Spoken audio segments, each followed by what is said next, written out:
국민의힘 김기현 대표 2기 지도부 출범 후 두 번째 고위당정협의회가 오늘 열렸습니다. 이태원 참사 1주기를 맞아서 참사 재발 방지 대책도 주요 안건으로 논의될 예정인데 최창렬 용인대 특임교수, 장성호 전 건국대 행정대학원장 두 분과 전국 주요 현안 진단해 보겠습니다. 어서 오십시오. 네, 안녕하세요. 네. 자, 조금 전 10시부터 이제 시작이 됐습니다. 김기현 2기 체제로는 두 번째인데 그동안에는 비정기적으로 열렸던 이 당정협의회가 이제는 주 1회 정례화했습니다. 이 부분 먼저 좀 짚고 넘어가고 싶어요. 지난번에 그 보궐선거에서 크게 졌단 말이에요. 국민회가 크게 지고 난 다음에 여러 이제 방안을 발표하는 가운데서 이 고위 당정 협의를 이제 정례화 시키겠다라는 얘기를 했었어요. 그리고 지난번에는 대체로 이제 총리 공간에서 열렸는데 국회에서 열렸었거든요. 이번에 지금 총리 공간에서 열리고 있는데 일단 그 당과 정부와의 어떤 소통을 강화하겠다 뭐 이런 이제 취지가 담겨 있다고 봐야 되겠죠. 그래서 고위 당정 협의를 여는 건데 이 고위 당정 협의의 내용이 이제는 과거처럼 달리 정당이 정부에 대해서 그리고 대통령실에 대해서 할 수 있는 얘기를 해야지. 예. 그럴 때 이제 소통의 의미가 있을 것 같아요. 고위 당정 협의가 물론 이제 과거보다 빈번하게 열리고 이제 정례화되는 건 좋은 일입니다만 정례화되는 횟수만으로만 문제가 풀리는 건 아닌 것 같고 대체적으로 일반적으로 지적하는 게 당과 정과의 소통에서도 이제 특히 이제 용산 대통령실과 집권당인 국민의힘과의 관계가 너무 이 수평적 관계라기보다도 좀 수직적 관계고 좀 계열화돼 있는 거 아니냐, 서열화돼 있는 거 아니냐 이런 지적이 많이 있었거든요. 그런 부분들을 이제 어떻게 이제 그야말로 구체적으로 실행에 옮기면서 할 말을 좀 하고 이번에 이뇨한 혁신위원장도 대통령께 할 말을 다 하겠다 이렇게 얘기를 했지 않습니까? 이제 그런 것들이 구체적인 실행으로 나타날 때 이 고위 당정 협의회가 정례화되고 회동의 숫자가 많아지는 게 의미가 있을 것 같다라는 생각이 듭니다. 예. 예. 어떠세요? 대통령 중심제 하에서는 여당과 야당이 있는 것 아니겠습니까? 특히 정당이라는 기능이 민심을 깊이 파고 들어가서 유권자라든가 국민, 지지층이 원하는 것이 무엇인지를 당이 이것을 모아서 그것은 이제 혼란을 질서로서 수렴하는 과정을 정당이 거치는 겁니다. 정당 정치가. 그리고 이것을 정부에 넘겨주면 집권 여당이기 때문에 정부에서 이것을 실행 계획을 해서 국정에 반영하는 그런 효율적인 시스템을 정상적으로 작동하는 모습을 보여줌으로써 국정이 안정되는 그런 느낌을 국민들이 갖게 하는 것 이것이 가장 큰 핵심적인 요소라고 생각이 들고 이런 것은 사실은 뭐 지금 야당에서는 국민의힘을 청와대 출장소다 이렇게 뭐 얘기하고 있지만 대통령 중심제 하에서는 당연하다고 생각이 듭니다.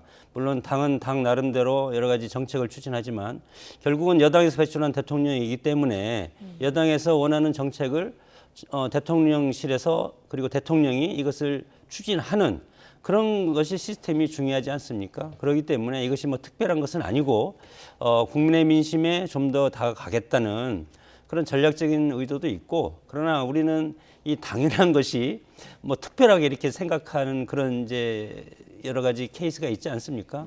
그렇기 때문에 우리 국민들이 안정감 있고 정부가 잘하고 있다. 그리고 정부한테 우리의 어떤 국민의 민심을 가감없이 전달을 잘하고 있다.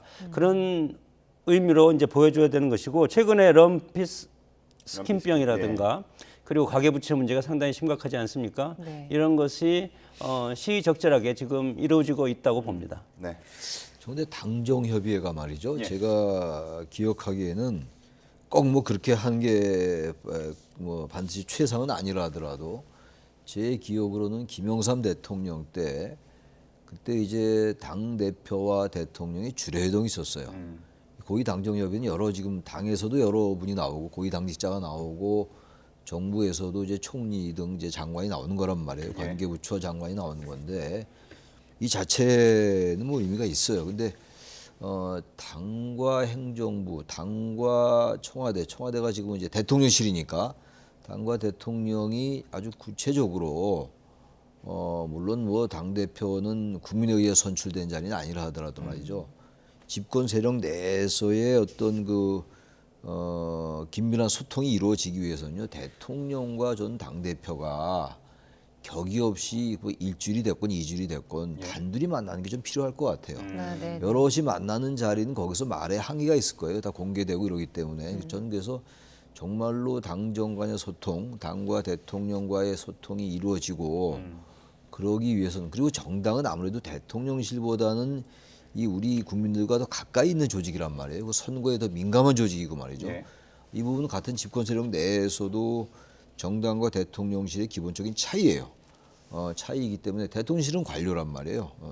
정당은 정당이고. 그래서 전 이 정당과 정당 대표와 대통령의 주례회동 이런 것들도 한번 생각해 봄직한데 지금의 솔직히 김기현 대표 체제로 볼 때 윤석열 대통령과 김기현 대표가 단둘이 만난다, 주례회동하는 거 그거 상상하기 좀 어려울 것 같긴 해요. 그러나 보다 좀 파격적으로 당에다 위상도 좀 실어주고 네. 당의 자율성을 좀 살려준다면 저는 그런 방법도, 그런 게 파격적인 거거든요. 그러한 네, 부분들이 네. 이제 이른바 국정기조의 전환이거든요. 좀 그런 좀 파격성이 좀 필요하지 않을까 생각하는데 뭐 크게 네. 기대하기는 좀 어려울 것 같긴 합니다. 예. 네, 또 그런가 하면 오늘 이태원 참사 일주기를 맞아서 고위 당정협의회에서도 이런 안건이 주요 테이블에 올라올 것으로 보이는데요. 어쨌든 1년 동안 이런 방지 대책을 여야 모두 추진해왔습니다. 어느 정도 성과가 있다고 보실까요? 뭐 여당과 야당 뭐 공이 상대방을 지금 비판하고 있지 않습니까? 그럼에도 불구하고 이태원 참사 같은 이런 참사는 다시는 일어나서는 안 되겠다. 그것은 여야가 공이, 사실은 국민의 입장에서도 그런 생각을 하지 않는다면 예. 그 문제가 있는 것 아니겠습니까? 그렇기 때문에 기본적인 인식에는 공감을 하지만 이것이 과연 정쟁이냐 아니냐 뭐 이런 걸 가지고 국민의힘과 민주당이 지금 옥신각신하는 그런 모습이기 때문에 예. 특별법 제정도 마찬가지로 지금 이것이 법제사법위에 계류 중인데 신속 처리 안건으로 지정은 했습니다. 그래서 6월 30일 날 이것이 이제 패스트트랙으로 이제 지정을 해서 지금 진행이 되고 있는데 상임위에서 180일 이내하고 법사위에서 90일 이내 그리고 본회의에서 60일 이내 이것을 이제 처리한다. 그리고 최장 330일이니까 11개월 소요되는 겁니다. 그러나 이제 민주당 입장에서는 희생자의 아픔을 특별법으로서 세월호 참사 때와 마찬가지로 특별법을 만들어서 해야 된다. 이렇게 주장하고 있지만 네. 국민의힘 입장에서는 너무 정치적인 그런 접근으로는 어렵다. 그리고 집권 여당이기 때문에 기존 법률로도 충분히 가능하다. 이렇게 이제 인식을 갖고 있고 과잉 입법이다 이런 얘기도 합니다. 그래서 이제 특별법이라는 것은 정말 그 피해를 당한 당사자만이 보상을 받아야 되는 그런 것이 이제 법의 형평성이 있는데 정치적 목적이 있는 것도 같고 보상 범위가 너무 넓고 피해를 받지 않은 사람도 보상받을 가능성도 있다. 이렇게 이제 우려를 하고 있기 때문에 예. 여당과 야당이 상당히 이제 차이가 있습니다. 그래서 오늘 추념식도 1주년 추념식도 마찬가지로 여당과 야당이 지금 참석 여부를 놓고도 서로 갈등이 있지 않습니까? 네. 그런 것이 입법이 저는 뭐 국민의 한 사람으로서 희생자의 그 안타까움 희생 이런 거에 대한 정부에서는 충분히 이것에 대한 보상이라든가 법적인 행정적인 조치가 취해져야 된다고 보는데 정치권에서는 이것이 타당성 여부를 놓고 지금 서로 다투고 있는 것이 아닌가 이렇게 판단이 됩니다. 예, 일부 좀 정쟁화된 측면이 있기 때문에 또 그런 부분이 반영이 됐을 것도 같은데 그 부분을 또 알 수가 있는 게 오늘 일주기 추모제가 열리는데 여기에 이제 윤석열 대통령은 참석하지 않는단 말이죠. 정치 집회다 사실상 이렇게 보고 있고요. 인요한 혁신위원장과 일부 위원만 개인 자격으로 간다 이렇게 밝힌 상황인데 이 부분에 대해서도 어떻게 생각하시는지 궁금합니다. 대통령께서 참석하셨으면 좋겠어요. 이 부분이 자꾸 정쟁화된다고 하는데 정쟁화가 되든 말든 예. 어떠한 진심을 가지고 있느냐가 중요하다고 저는 생각합니다. 대통령과 그리고 정부의 이 관련된 인사들이 있잖아요. 그리고 특히 이제 1년 전부터 이 이태원 참사가 발생했음에도 불구하고 정부의 고위직이 책임지지 않는다라는 것들은 계속 지적돼 왔던 거였잖아요. 이상민 장관이 뭐 탄핵됐었습니다만 결국 뭐 송치도 되지 않았고 특히 김광호 서울경찰청장도 또 유임됐어요. 물론 현재 피의자 수사 중이기 때문에 의원 면직이 안 된다 하더라도 그렇다면 이게 지금 여당의 주장은 여권의 주장은 이 지금 야당이 이태원 참사를 가지고 자꾸만 정치화한다라고 얘기하는데 네. 정치화를 하면 오히려 국민들에게 비난받는다고요. 아무튼 그 150여 명이 지금 참사를 당하고 희생이 됐는데 일주기가 돼서 대통령께서 참석을 안 할 이유가 없죠. 저는 이런 부분들이 좀 이해가 안 가요. 지난 강서구청장 선거에서 대패를 하고 국정기조로 바꾸고 말이죠. 민생과 소통을 강조하고 경제를 강조하고 대통령이 그리고 국민이 이제 다 늘 옳다. 어떠한 것도 변명 안 된다. 이런 말씀을 했단 말이에요. 그렇다면은 이렇게 많은 사람이 죽은 이런 희생된 자리에 일주기에 왜 안 가느냐 이런 얘기예요. 상상이 안 가는 거 아닙니까? 전 그래서 이 부분을 뭐 메시지를 낸다 그러는데 여건이 변하려면 멀었다 진짜. 이런데 가야 돼요. 가서 아니 야당이 정쟁을 해봐야 얼마나 정쟁을 하겠습니까? 예. 대통령이 참석하느냐 안 하냐가 더 중요하지 않겠어요? 정말로 그들의 슬픔에 공감한다면 설령 정쟁을 야당이 하더라도 가서 정말 추모하는 게 인간의 진정성 아니겠어요? 대통령이기 이전에 그리고 정부의 고위직이기 이전에 한 인간인데 우리 같은 또 이 사회 공동체에 연대를 하는 우리 시민들 아닙니까? 예. 저는 여기에 안 가는 것 자체가 이해가 안 가요. 그런 부분들에 대해서 왜 대통령실에서 대통령께 건의를 안 하는지 물론 대통령의 생각이겠습니다만 이런 것, 이 참석 여부를 가지고 자꾸 뭐 야당의 정쟁화 때문에 거기에 말려들면 안 된다 이런 인식을 갖고 있는 것 같기도 한데 저는 그런 부분은 그렇게 올바른 생각이라고 생각하지 않습니다. 저는 가시는 게 옳다고 봐요. 예. 어떻게 생각하시는지요? 원론적으로 접근했으면 좋겠다. 이제 참사가 일어나거나 우리 과거 역대 정권을 보면은 책임 정치라는 것이 있지 않습니까? 그렇기 때문에 그러나 이제 대통령의 인식이라든가 정부 여당의 인식은 좀 다른 것 같고 직접적인 어떤 책임 소지가 없으면 처벌하지 않는다. 이것이 이제 근본 오랫동안 우리 관행에 왔었던 어떤 책임 정치에 책임지는 모습 그것이랑 좀 이제 격이 다른 그렇기 때문에 국민들이 약간의 이해할 수 없는 그런 부분들이 있었기 때문에 저는 이제 정부의 존재 목적은 결국은 국민을 위해서 있는 것이다 이렇게 생각이 듭니다. 예. 특히 과거에는 꿈도 아픔도 국민과 함께라는 그런 대선 캐치프레이즈도 있었고 최근에는 뭐 약자와의 동행이라는 그런 모습 그것이 민주주의 원리로 하면 협의제 민주주의입니다. 약자를 보듬고 끌고 안는 자기 어떤 지지층보다도 소외된 소외계층을 그렇기 때문에 정치인들은 뭐 가끔 소외된 지역을 선거 때만 가는 것은 아니고 주기적으로 가지 않습니까? 예. 그런 모습이 통합과 탕평의 모습이고 국정의 최고 컨트롤 타워로서의 역할이라고 생각이 들고 대통령실의 그런 우려는 충분히 이해가 됩니다. 어떤 사태가 일어나면 그 진단과 처방이 정부에서 주도로 이루어져야 되는데 지금은 피해자의 그런 모습이 너무 부각시키고 야당의 그런 국회에서 다수당을 차지한 민주당이 국회에서 상당히 큰 목소리를 내고 있기 때문에 끌려가는 듯한 모습을 보일 수밖에 없는 것이 현실이고 그런 현실을 인정하더라도 정부로서의 정부의 어떤 역할은 있어야 되겠다. 그래서 지난 1주년이 지금 됐지만 주도권 확보에서 약간은 좀 밀렸습니다.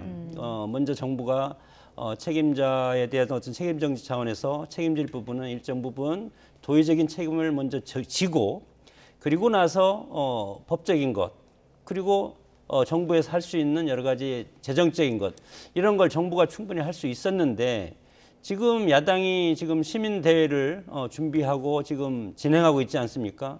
그렇기 때문에 여기 대통령이 만약에 나가서 하는 것도 저는 좋은데 그러면 윤석열 대통령에 대한 뭐 여러 가지 보기 싫은 물론 그런 것도 대통령은 다 들어야 되지만 그런 것이 연출될 가능성이 상당히 크기 때문에 이것을 주도하는 정부가 이것에 대해서 저는 실수를 했다고 봅니다. 그래서 오늘 설령 거기에 현장에 나갈 수는 없다고 판단이 된다면 지금 뭐 메시지라든가 여러 가지 다른 방법을 동원해서 할 수 있다고 저는 생각이 들고 예.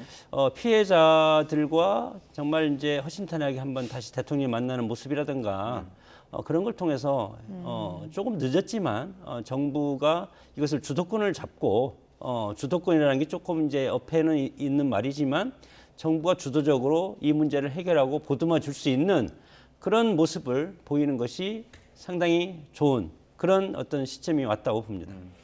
네, 그러니까 지금 시민 추모 대회가 지금 정치권 공방으로 번지는 양상이 굉장히 안타까운 상황인데요. 대통령실이 지금 메시를 내는 방안으로 검토를 하고 있는 상황입니다. 또 대통령이 지금 순방에서 돌아오자마자 박정희 추도식에 참석을 했고 안동 지역 유림들을 만났는데 연이틀 TK 행보를 계속 보이고 있습니다. 어떻게 생각하실까요? 아니 그러니까 박정희 대통령 돌아가신 지가 꽤 오래됐잖아요. 1979년인데 박근혜 전 대통령도 그 추모식에 참석을 안 했었어요. 근데 윤 대통령이 가는 거 좋습니다. 좋은데 거기는 가고 이태원 참사 일주기인 오늘 거기는 또 안 가고 이런 부분들을 국민들이 어떻게 바라볼 거냐가 문제예요. 그러니까 제가 뭐 대통령실 사람이 아니기 때문에 그걸 걱정할 필요는 없겠습니다만 예. 객관적으로 볼 때 좀 균형이 안 맞는 것 같지 않아요? 전혀 다른 성격의 행사이긴 합니다만 그 부분을 왜 대통령께서 특히 이제 지난 강서구청장 보궐선거에서 그렇게 졌으면 그 부분을 무슨 뭐 그 당시 선거 지형이 민주당에게 유리하다고 얘기할 게 아니란 얘기는 다 했던 거 아니겠어요? 그렇다면 뭔가 크게 바뀌어야 되겠다라는 생각을 한다면 예. 이러한 부분부터 바뀌어야 되는 거예요. 그럼 뭘 바꾸겠다는 겁니까 도대체? 국정기조를 바꾸겠다라고 얘기하는데 민생과 경제를 얘기하고 그러는데 뭔가 구체적으로 실행되는 게 있어야 될 거 아닙니까? 국민들이 그 많은 사람들이 희생당하고 죽었는데 거긴 안 가고 박정희 전 대통령 돌아가신 데는 가고 박정희 전 대통령 돌아간 11.6대 가시는 건 좀 좋아요. 저는 그걸 비판하고 싶은 마음은 추호도 없습니다. 비판할 이유도 없고. 근데 오늘 12구 참사에는 안 가고 말이죠. 안동지원 가고 안동 가서 TK 가서 그래도 우리 국민이니까 가서 뭐 이제 나름대로 이제 보수층 TK조차도 요즘 민심이 안 좋다고 하니까 간 거 같은데 간 건 좋지만 균형이 맞지는 않잖아요. 그렇다면 이걸 국민들이 어떻게 보겠냐고요. 특히 중도층이나 특별히 어느 정파의 완전한 어떤 지향성을 가지고 있지 않은 유권자들이 보기에 우리 대통령께서 잘 안 변하는구나. 그렇게 보지 않겠어요? 저는 이런 부분들이 만약 이런 식의 행태, 정치적인 행태로 계속 간다면 바뀌어야 된다. 그리고 국민이 제일 옳다. 그리고 공무원들은 어떠한 변명도 해도 안 된다라는 말이 너무 공허하게 들리거든요. 저는 정치라는 거는요, 국민들에게 다가가는 거라고 생각해요. 국민들이 아픔이 있으면 그걸 달래고 같이 소통하고 공감 갖고 이런 게 아니겠어요? 네. 그게 정치인 것이지 뭐 정치에 별거 있습니까? 저는 이런 부분들이 글쎄 뭐 전략적으로 이런 부분들을 언급하기는 좀 뭐 부적절할지 모르겠습니다만 저는 이런 부분들이 이해가 좀 가지 않아요. 이건 지지율의 차원에서도 봐도 그렇고 예. 그렇다면은 뭐 이뉴한 혁신위원회가 발족했습니다만 이뉴한 혁신위원장이 가는 게 뭐 큰 의미가 뭐가 있겠어요. 대통령이 가셔야죠. 그런 비판을 또 제가 지적하지 않을 수가 없습니다. 알겠습니다. 시정연설도 이제 곧 시작됩니다. 모레 이제 예정이 돼 있는데 이 자리에서 여권 쪽에서 뭔가 국면 전환을 위한 승부수가 나올 수 있다 이런 전망이 나오고 있는데 승부수가 된다면 어떤 게 나올 수가 있을까요? 시정연설 대통령께서 국회로 오셔서 의장을 비롯한 여야 대표, 원내대표 이렇게 같이 이제 간담회 하는데 예. 거기서 무슨 승부수가 나올 수 있겠습니까? 공통된 대화를 하고 덕담을 하는 수준에 끝나고 예. 워낙 지금 이재명 대표와 여야 이제 소위 말한 영수회담이라고 하는 예. 그것을 야당 대표와는 아직 한 번도 만나지 않았기 때문에 만나서 대화를 하지 않았기 때문에 여러 명이 의장까지 같이 합석하는 자리에서 서로 덕담 수준에서 뭐 앞으로 잘 해봅시다 이렇게 할 수는 있는데 그 자체도 지금 이제 뉴스가 된다는 것이 상당히 저는 이제 좀 어폐가 있다고 봅니다. 작년 같은 경우에는 이 대표 자리가 공석으로 비어져 있었습니다. 뭐 그때 당시에 야당에서는 뭐 소위 말해서 이제 영수회담을 하겠다는 이제 하자고 주장을 하는데 예. 요구를 하는데 대통령실에서 이것을 이제 거부하니까 그러면 거기도 우리는 가지 않겠다. 그리고 나서 예산안이라든가 이런 거 협조하지 않겠다. 이렇게 나오는 것 아닙니까? 근데 지금 같은 경우는 지금 이제 국정 기조를 대전환하라. 이런 것이 이제 강서구청장 선거 결과라고 이제 봤을 때 예. 국민의힘이라든가 대통령실도 사실은 이재명 대표와 대화하는 것을 모습을 연출할 필요도 있고 실질적으로 해야 된다고 판단을 하고 있을 겁니다. 그러나 지금까지 거부했다가 어느 날 갑자기 국정 기조를 대전환한다고 하루아침에 이루어질 수 있는 것이 아니지 않을까. 예. 의전을 입증하거나 어떤 조율을 하는 입장에서 보면 그럴 개연성도 있다고 봅니다. 그렇기 때문에 일단 한번 만나서 악수하고 그리고 차담회 형식으로 서로 덕담을 나누고 예. 그런데 지금 내년 총선이 있기 때문에 여당도 야당도 예산 국회가 상당히 중요합니다. 예. 이 지역의 발전이라는 어떤 예산이라든가 이런 것을 쪽지 예산이 아니고 거시적인 지역 발전 예산이 그 당의 운명을 좌우하는 거기 때문에 전쟁 아니겠습니까? 예. 그렇기 때문에 삿바싸움 하기 전에 서로 덕담을 가주는 그런 모습은 좋고 그래서 여당과 여당의 대화는 물꼬가 이런 이번 예산 국회가 됐으면 좋겠다. 예. 저는 그런 소망을 가져봅니다. 지금 그 전쟁이랑 삿바싸움 이렇게 표현을 또 해주시기도 했는데 총선 전이기도 하고요. 그리고 지금 우리가 앞서서 얘기했던 참사 뭐 추모식 관련된 그 논란 직후기도 한데 얼마 전에 원내대표 간의 그 신사협정을 맺었단 말이죠. 그 분위기가 혹시 어떨 것 같으세요? 잘 지켜지겠습니까?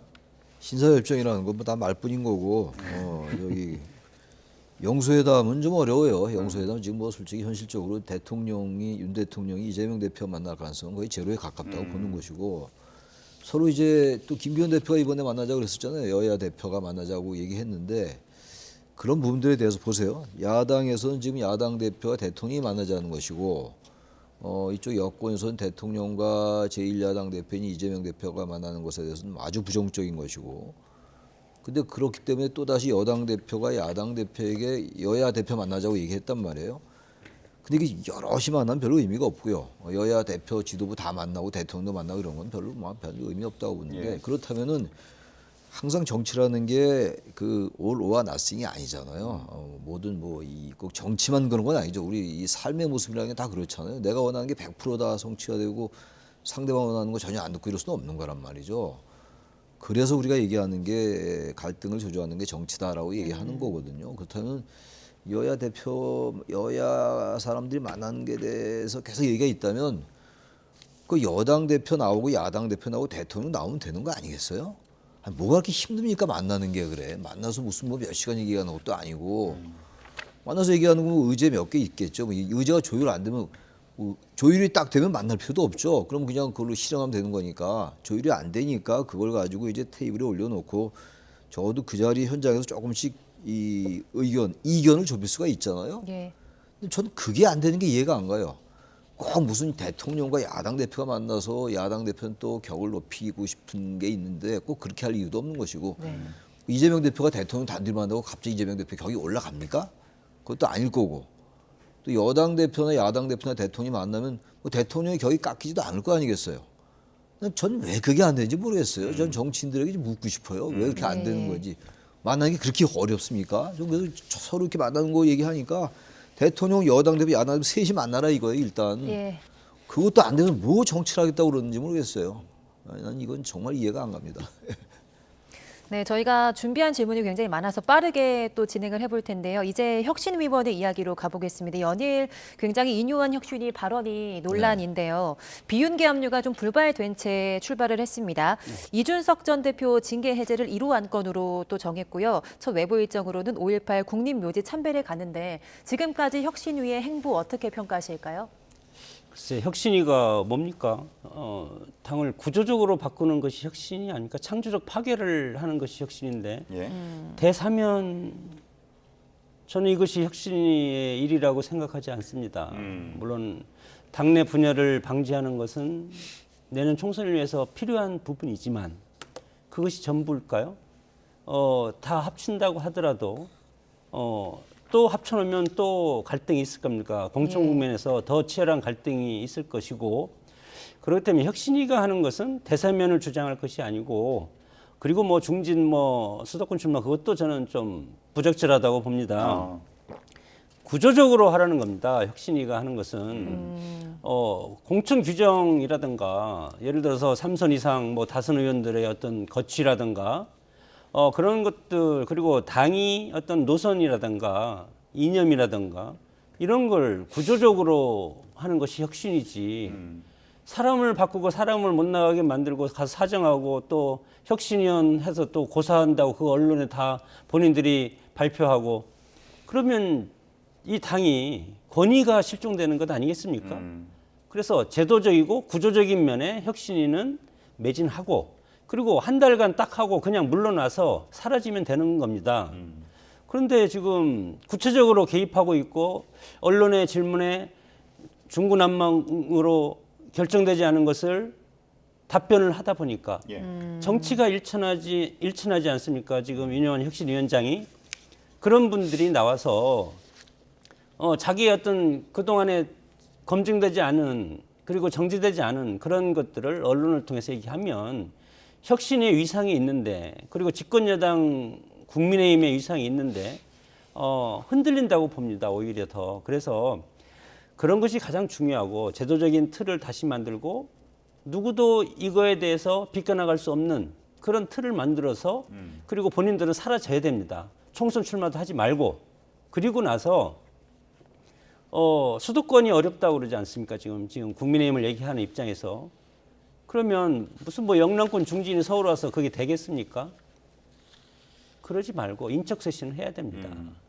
정말 수도권 뭐 한 100여 개 되는 그런 지역구를 지금 당무감사를 하는데 예. 정말 자격이 없는 지역위원장 다 사퇴시키고 그리고 나서 거국적으로 인재를 다시 영입해서 새로운 피를 수혈해서 예를 들어서 대통령의 어떤 뭐 측근이라든가 과거의 그런 연줄 그것을 떠나서 정말 제도적으로 새로운 인사를 투입해서 국민의힘이 새롭구나 이런 것이 저는 상당히 중요하고 그리고 지금 유승민 전 의원 그리고 이준석 전 대표 뭐 같이 안 가면 어떻습니까? 서로 지금 보면은 제가 봐도 기름과 물입니다.